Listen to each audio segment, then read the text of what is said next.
Bobadilla, ladies and gentlemen. Thank you. Thanks for the intro there, Mitch. It was designed to help me set up in time. So thanks everybody for that. And as he said, good morning, my name is Joseph. My business is Brown Fox Media House, which I've had the privilege of leading since I started it, moving to Brisbane in 2019. And so, like you said, I'm a civil engineer turned creative entrepreneur, which when I catch up with you in a one-to-one, we can unpack that story together. Okay, so what we do at Brown Fox is we help brands get more of their ideal clients and customers with artfully crafted content. So think first impressions content. What are the first things people will see and experience about you online, on your website, social media, and anything digital? Okay, that's where you want to be represented well. That first impression is what we do and what we do best. So if you come across us in your travels, the team is changing and growing as we go and grow this business, but you'll have the fortune of meeting one or more of our team, whether in the office or on a shoot. And so one of them's here somewhere at the back today, Neil, and we just love working. I love working with a group of passionate guys and girls who are not just great creatives, but also really care about the clients that we work with. And so today's topic that I want to get through is, should you engage and work with a professional videographer or do it yourself? All right, anyone in the room heard of the name Gary Vaynerchuk? Gary V. Great, more than I would have expected, which is great. So he, for those who don't know, is a pretty prolific social media presence. He's an entrepreneur who really specializes in content creation. And something that he says, it's quite a bold statement, and I'm going to paraphrase it, is that every company today should be a media company first and then what they do afterwards. All right, I'll let that resonate for a bit. Because what that really means is that if you're not creating video content, we're actually leaving money on the table right now. We're in denial if we think that video is a future thing, that it's something that the next generation is using.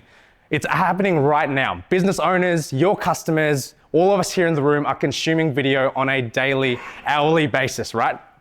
These are the customers that we want to speak to. And in fact, there's a statistic that I want to read out. It's not going to be on screen.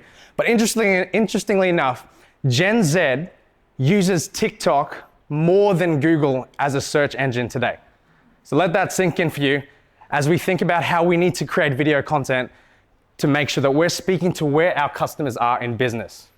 I'm going to leave this on the screen. You can do what you want with it. It's just a bunch of information that basically says DIY versus professional video. It's not pros and cons, it's more pros and considerations. So just think about some of the things that you need to think when you are considering making content DIY versus pro.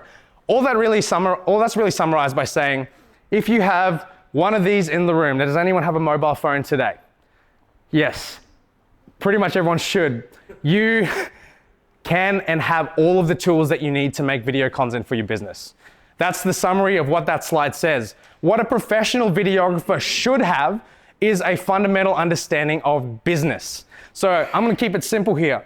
3 key things that you should consider having, make sure you have before you make any professional content in your business. Number 1 is clear objectives. So do you know what your goals are for your business, not just your content?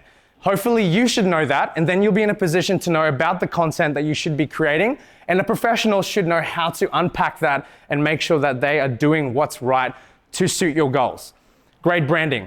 If you haven't spoken to someone like Telia before, to set up your brand values, your language, not just the colors and fonts, but all of the fundamental things that represent your brand, that's what we would build on as a professional videography team to make sure that brand consistency stays there and that you resonate with your ideal clients. Okay? And then speaking to someone like Martin or other marketing experts in the room like Joe, converting website and marketing strategy. It's all well and good to have videos, but where are they going to go? If you don't have a high converting website that serves its purpose or places to implement the video content to start with, it's not going to do as much of a job as it could.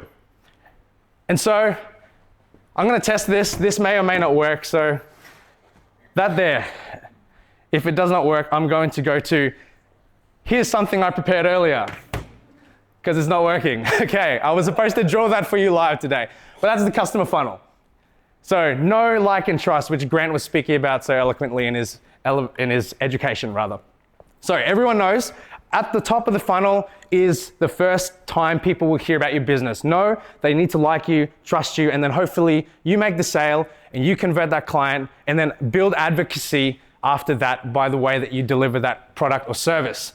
Now, what a professional videographer should understand, and what we should all understand, is there's things that happen along the path of this funnel, right? Lead warmth. What that essentially means is that when they are first hearing about your business, they are a cold lead. They know nothing about you. By the time you sell them, they are pretty hot. They should be a warm lead. And along that way, there's multiple touch points that need to take place that warm up that lead. So a videographer who's doing this as a professional should understand what role their content plays along the line of all these touch points in the know, like, trust, and advocacy stages. They should also understand that there is a mindset shift that happens for customers along the funnel. When they are a cold lead and the first time they're hearing about your business, they know nothing about it, but they know about the pain point that they're currently experiencing in their business. That's what we need to resonate with in that content, because while they're in that emotional mindset, you need to capture them and make sure that the stories you tell are plugging into that pain point that they resonate with. And then along the way, as they're making the purchasing decision, they're starting to think more logically. So it's not about just the stories. It's now about what are the details, the process, the nuts and bolts about making that work for them. And finally, where I wanted to land. As a general guide, this is not a scientific fact, but if you were to ask me, is there a percentage of consideration between how much professional video content you should make versus doing it yourself on your phone? Again, this is not science, this is just my opinion. Pareto principle, 80-20, but reversed.